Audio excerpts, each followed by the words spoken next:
할렐루야. 오늘 아모스 계속해서 4장 말씀 공부하도록 하겠습니다.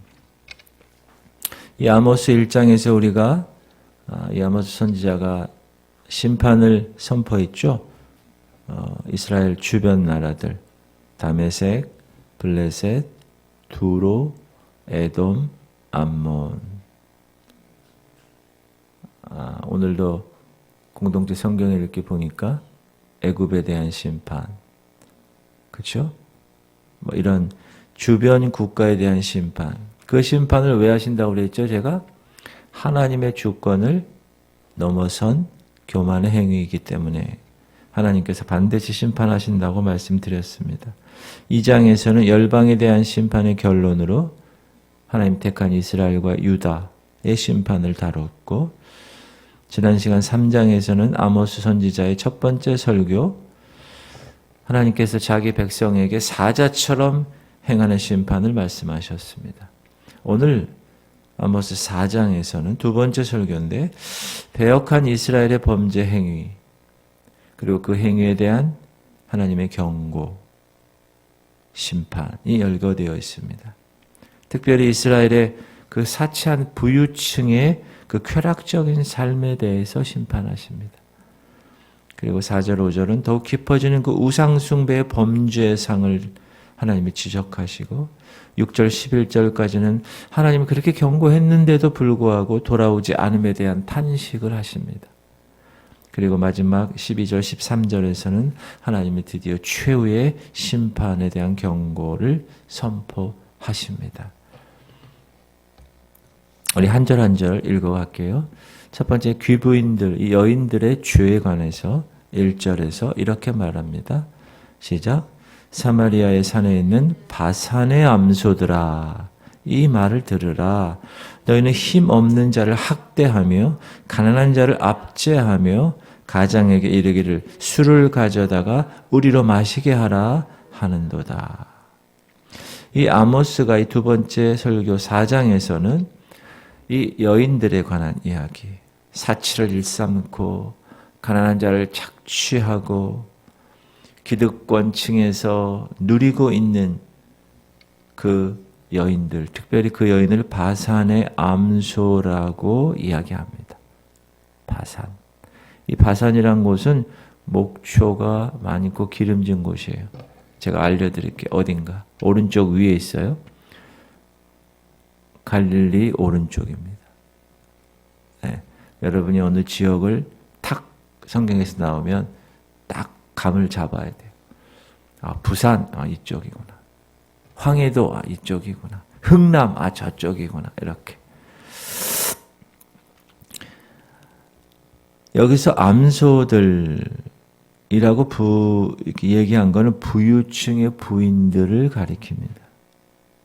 이 사치스러운 여인들은 가난한 이웃을 돌보기는커녕 오히려 학대하고 압제하면서 쾌락을 추구하는, 남편의 권력, 남편의 사회적인 지위를 이용해서 가난한 자를 착취하고 압제하고 재물을 뺏어서 축적하고 남편들이 부패 속에 빠지도록 조종하는, 여러분 여자들이 더 높습니다. 남자가 별 하나, 2스타, 3스타, 별 4개, 그러면 아내는 하나씩 더 많아요. 아내가 더 높아요. 여러분 다 아시잖아요. 남편들을 조종해서 남편들이 사치를 누리게 하고 쾌락에 빠지게 하고, 그리고 이 바산의 암소들, 이 여인들은 아주 게을러서 아무 일 하지 아니하고 탐욕과 쾌락에 빠져가는, 이스라엘을 망치는데 일조하고 있는 사람들. 얼마나 타락한 모습인가. 왜 암소라고 얘기했을까요? 동물적인 본능만을 추구하며 살아가고 그 쾌락만 충족하는 생활을 하는 여인. 그러니 남편들도 자연히 거기에 물들어 병들 수밖에 없고, 결국 그 남편들이 지배층인 리더십들이니까 그 사회는 결국 병들고 맙니다. 여성들의 부패는 필연적인 남성과 사회의 부패로 향하게 되어 있어요. 지금도 마찬가지입니다. 그래서 지혜로운 여인을 만난다는 건 정말 귀한 일입니다. 여러분 결혼했는데 아내가 계속 나이트클럽 가고 계속 쇼핑몰 가서 카드 긁고 그러면 어떻게 하겠어요? 때릴 수도 없고. 그렇죠? 그러니까 지금 결혼하신 분은 어쩔 수 없고 결혼하지 않은 여러분 자녀손들 기도 많이 하셔야 됩니다. 지혜로운 여자를 며느리로 삼고 아내로 삼으실 수 있기를 바랍니다. 하나님은 이러한 세상을 심판하실 수밖에 없죠. 한국에서도 여성들이 사치품이나 명품에 온갖 재물을 쏟아붓는 일, 정말 안타까운 일입니다. 쓸데없는 일입니다. 사회가 타락하고 부조리가 있게 되는 거예요. 남편을 이용해서 해먹는 거예요. 지금도 그래요. 지금도. 그래서 그 귀부인들에 대한 심판을 하십니다. 2절. 주 여호와께서 자기의 거룩함을 두고 맹세하시되 때가 너희에게 이를지라 사람이 갈고리로 너희를 끌어가며 낚시로 너희의 남은 자들도 그리하리라. 너희가 성 무너진 데를 통하여 각기 앞으로 바로 나가서 하르몬에 던져지리라. 여호와의 말씀이니라. 그런 여인들 하나님이 때가 되면 도살당하는 암소 갈고리로 꿰어 끌고 간다는 낚시로 이중적인 용어를 쓴 것은 그들이 받을 심판을 피할 길이 전혀 없을 것이야. 이 아수르 예전에 그 아시리아의 그 옛 비석을 보면 정말 포로들의 입을 갈고리로 이렇게 꿰가지고 끌고 가는 장면이 있어요. 참으로 눈뜨고 볼 수 없는 참혹한 심판의 결과가 있을 것이야. 그리고 하르몬에 던져버릴 거야. 이 하르몬은 원래 뜻이 거름더미란 뜻인데 아수르 땅을 의미합니다. 그래서 북이스라엘이 아수르에게 망하죠. 그 다음에 형식적인 신앙생활을 하는 거예요. 자, 너희는 베델에 가서 범죄하며 길갈에 가서 죄를 더하며 아침마다 너의 희생을 3일마다 너의 11조를 드리며 누룩 넣은 것을 불살라 수은제로 드리며 낙헌제를 소리내어 선포하려무나. 이스라엘 자손들아 이것이 너희가 기뻐하는 바니라. 주 여호와의 말씀이니라. 이건 반어법을 쓴 거예요. 반어법. 자, 이스라엘이 아침마다 희생 제물 드리고 3일마다 11조 드리고 수은제, 이 수은제는 감사의 예물이거든요. 감사원금 드리고 낙헌제, 이건 자원하는 제물입니다. 겉으로 보면 매우 헌신적으로 신앙생활을 하고 있는 것 같습니다. 그러나 제가 아까 얘기했듯이 반어법이라고 그랬죠. 위선적인 신앙을 꾸짖으시는 겁니다. 자, 당시 백성들은 열심히 하나님을 섬기는 듯 형식상으로는 보였습니다. 그러나 실제로는 가나안 종교, 그 우상 종교와 혼합되어서 하나님께 예배를 드렸습니다. 이건 하나님의 신앙, 근본적인 것을 더럽힌 겁니다. 거룩하신 그분을 어떻게 이방의 우상과 똑같이 혼합시켜서 다루는, 말도 안 되는. 근데 여기 벳엘과 길갈, 원래 이 벳엘과 길갈은 우리가 창세기 때 배웠지만 하나님을 섬기는 성지였습니다. 근데 이 성지가 우상 숭배의 처소가 되었다. 본거지가 되었다. 제가 벳엘과 길갈을 보여드릴게요. 벳엘은 저 위쪽에 있어요. 11시 방향이에요. 제가 화살표 검은 걸로 써놨어요. 미스바 위에 벳엘이에요. 그 다음에 길갈은 오른쪽에 있어요. 저 오른쪽이 사해바다예요. 여리고 바로 밑에. 그래서 이 두 도시는 정말 여러분 베델을 보세요. 야곱 나오죠. 돌기둥 나오죠. 야곱이 돌기둥 세운 곳이죠. 그리고 회개한 곳입니다. 모든 민족들이 나와서. 그리고 말 그대로 베트엘, 하나님의 집이란 뜻이에요. 거기서 거룩한 예배 장소로 하나님께 영광 돌린 그런 도시였습니다. 길갈도 여호수아 지휘로 요단강을 동에서 서로 건넜던, 그래서 가나안의 첫 입성한 지역이 길갈이에요. 거기 보이죠, 여러분? 여리고. 거기가 요단강을 건너서 너희의 발바닥으로 밟는 그 땅을 너에게 주리라고 탁 물을 밟았더니 쫙 갈라졌던 기가 막힌 곳이었습니다. 온 백성이 할례를 행한 곳입니다. 길갈에서. 그리고 유월절을 지킨 곳입니다. 그러나 이 아모스 당시에 이 벳엘과 길갈은 우상 숭배의 중심지로 바뀌고 맙니다. 단을 세우면 세울수록 형식적인 그 신앙, 더욱더욱 비대해져 가는 그런 모습. 여기서 3일마다 내는 11조. 원래 11조는 가난한 사람을 위한 10조는 3년마다 원래 내는 3년마다. 근데 선지자가 이 이스라엘 백성들의 그 형식적인 것을 비난하는, 조롱하는 그런 반어법으로 쓰는 거예요. 야, 너희 3년 만에 드리는 11조를 3일 만에 계속 드려봐. 그래봐야 소용없다. 너희 죄는 계속될 거야. 이런 뜻입니다. 겉으로는 하나님을 대단히 헌신적으로 섬기는 것 같아요. 그러나 실제로는 하나님을 떠나서 우상의 탐욕을 쫓고 있었던 그 모습을 하나님은 결코 기뻐하지 않으신다. 감사제물 드리고 수은제, 이 수은제는 예기치 못한 은혜나 축복 받았을 때 하나님 너무 감사해요. 화목제 일종인데 반드시 누룩이 없는 예물을 사용하라고 그랬어요. 그러나 이스라엘 백성들은 누룩을 섞였어요. 우상 숭배. 하나님과 바알을 같이 섬겼어요. 하나님과 세상을 같이 섬겼습니다. 낙헌제도 마찬가지고. 큰 소리로 하라. 이 사적인 제사를 다른 사람에게 선전하듯이 제사 행위를 하는 것에 대한 풍자입니다. 야, 너희들 아무리 힘껏 해봐.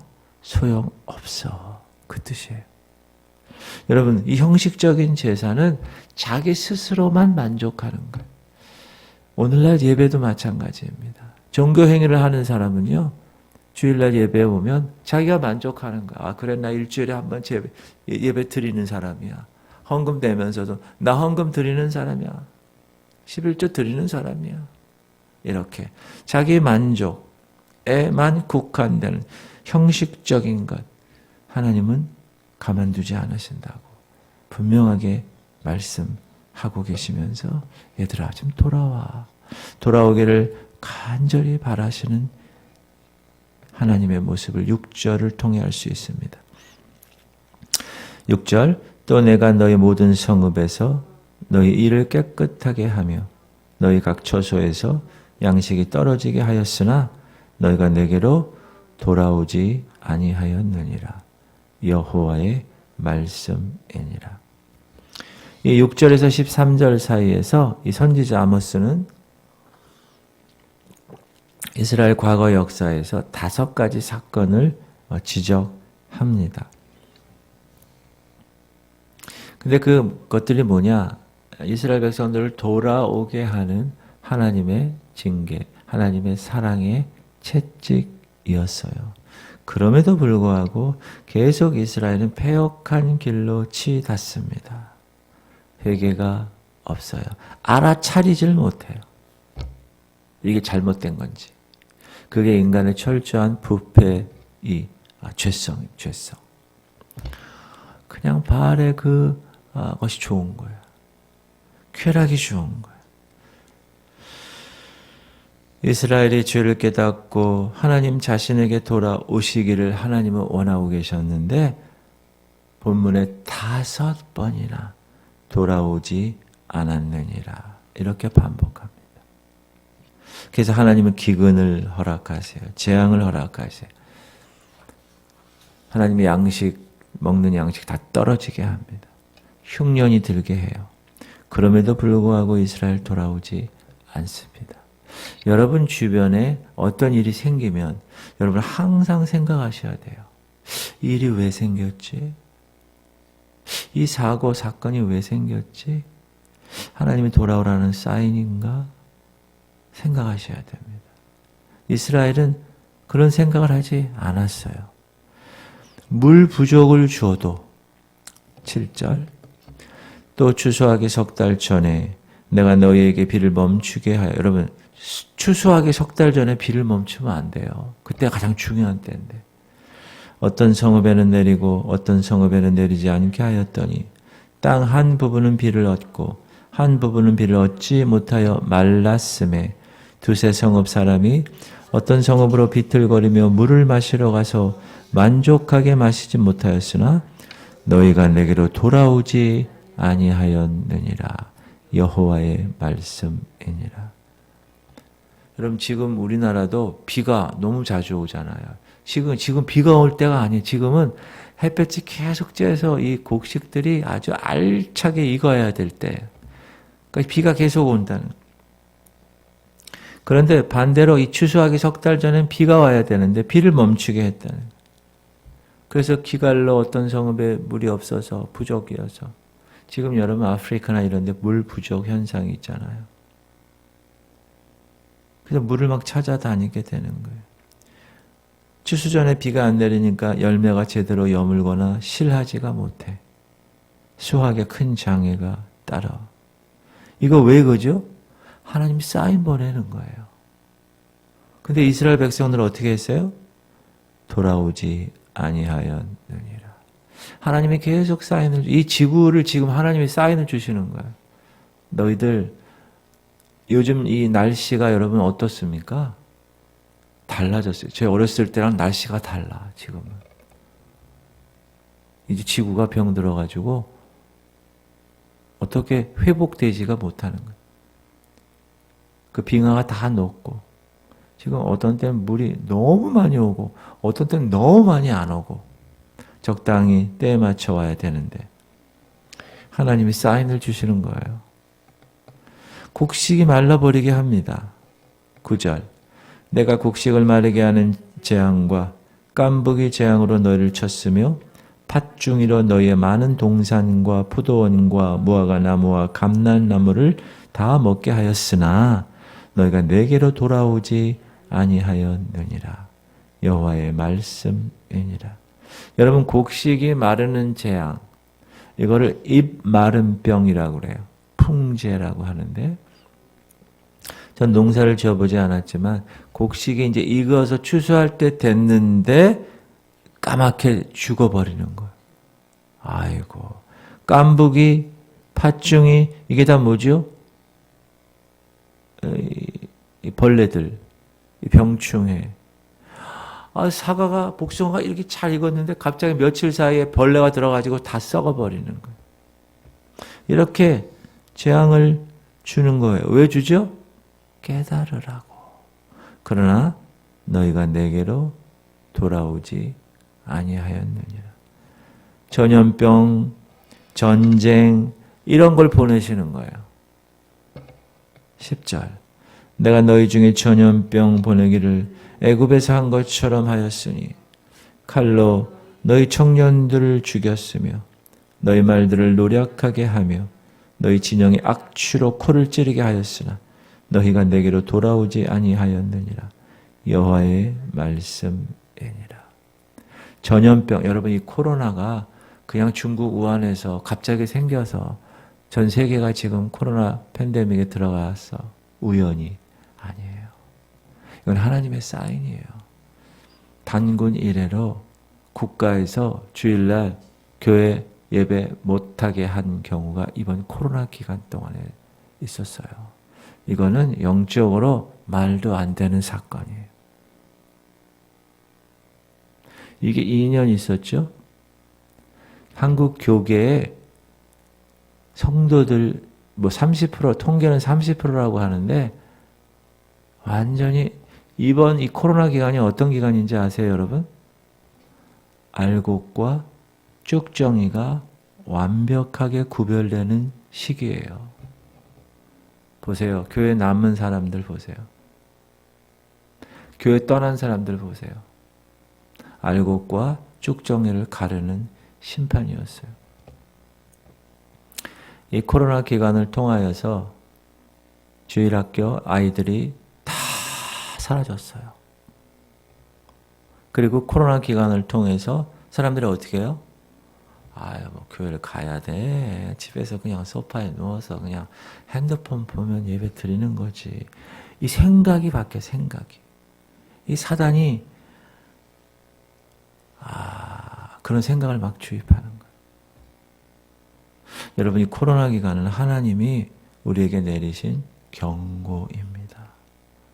지금 전염병, 전쟁의 칼로 이스라엘을 쳐서 시체 썩는 냄새, 오늘도 공동체 성경 읽게 보니까 완전히 다 죽어가지고 시체들이 다 널려있는 그런 심판이 말씀으로 우리에게 허락되었는데, 그러나 그들은 하나님께로 돌아오지 않았습니다. 출애굽할 때 10가지 재앙 내렸잖아요. 그것처럼 지금 연병과 전염병, 전쟁의 재앙이 임했어요. 그러나 돌아오지 않았어요.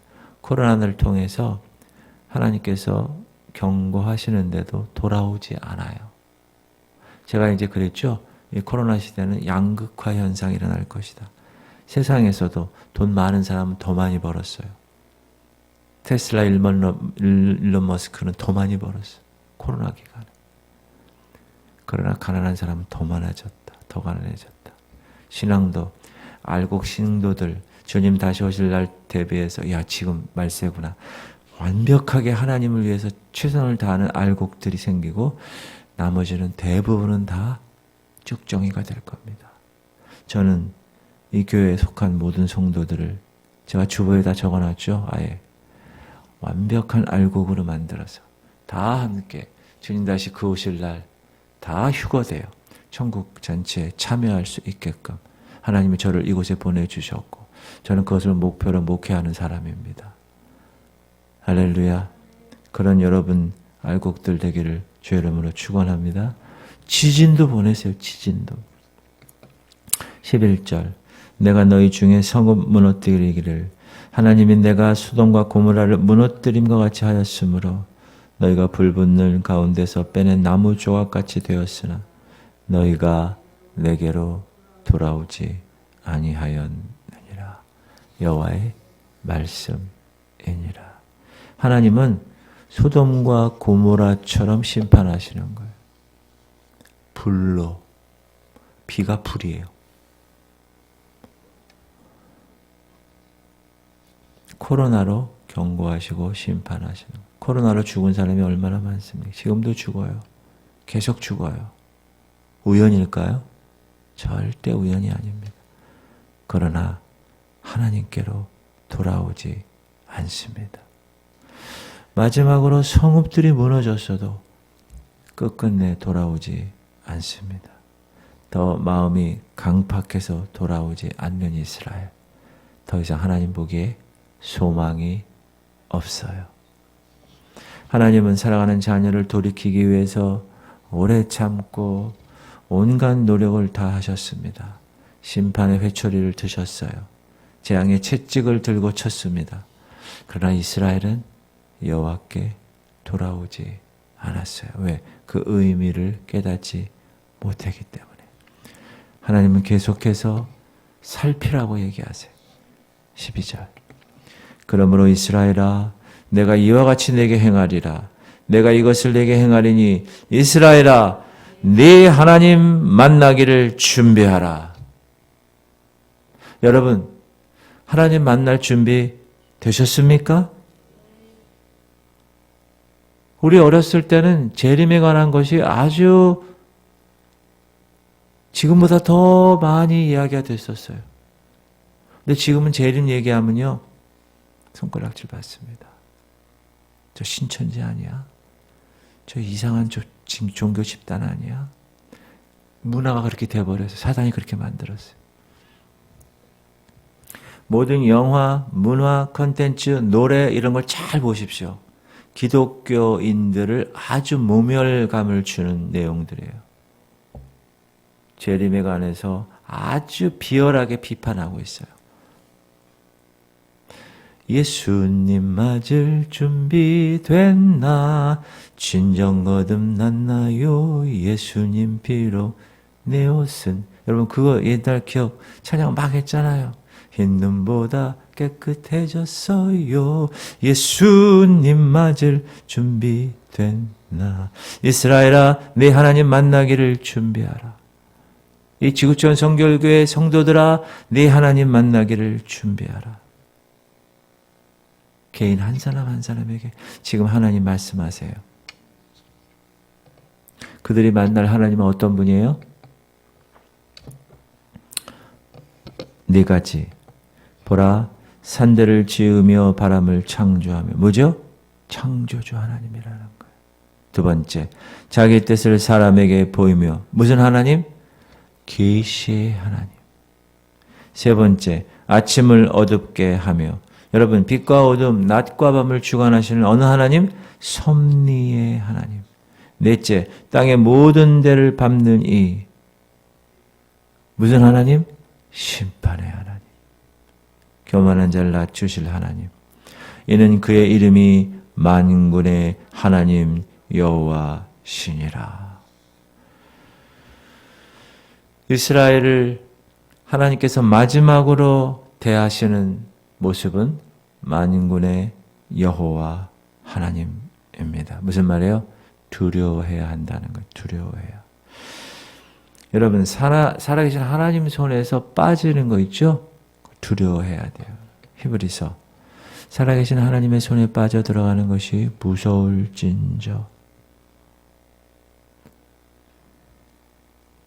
그래서 회개로 준비해야 합니다.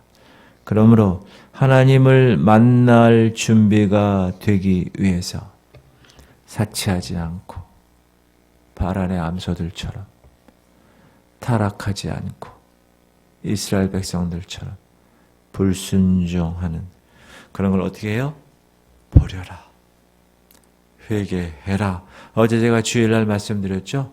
가지치는 거예요. 깨끗하게 해야 되는 거예요. 하나님께서는 굶주림, 가뭄, 질병, 지진, 전쟁, 여러 가지 재앙을 내리심으로 경고하셨습니다. 그러나 이스라엘은 모든 재앙을 우연으로 돌렸어요. 회개하지 않았습니다. 여러분 하나님이 우리를 이렇게 막 징벌하고 막 죽이고 막 벌 주는 그런 존재입니까? 원래? 아니에요. 그런 원래 분이 아니에요. 베드로후서 주의 약속은 어떤 이들이 더디다고 생각하는 것 같이 더딘 것이 아니라 오직 주께서는 너희를 대하여 오래 참으사 아무도 멸망하지 아니하고 다 회개하게 이르기를 원하시느니라. 목사님 세례 요한이 올 때부터 말세라고 했는데 아니 지금 2000년이 지났는데 아니 뭐 예수님 오지도 않고 뭐 하시는 겁니까? 뭐라고요? 오직 주께서는 너희를 대하여 오래 참으사. 주의 약속은 어떤 이들이 더디다고 생각하는 것 같이 더딘 것이 아니라 단 한 사람이라도 멸망하지 않고 회개해서 알고 만들려고 참고 참으시는 거예요. 그러므로 우리는 매일 순간마다 가지치기를 해야 돼요. 죄를 멀리하고 음란한 거 다 잘라내고 거룩을 위해서 하나님 만나기를 위해서 준비하는 삶 돼야 될 것입니다. 그러기 위해서 오늘 가지치기 하기 위해서 여러분 이 새벽기도 나온 거예요. 가지치기는 뭘로 한다고 그랬어요? 하나님 말씀으로 한다고 그랬어요.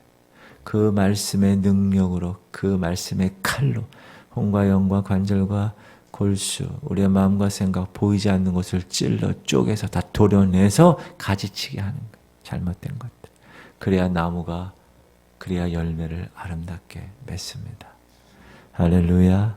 그런 여러분들 되시기를 주의 이름으로 축원합니다.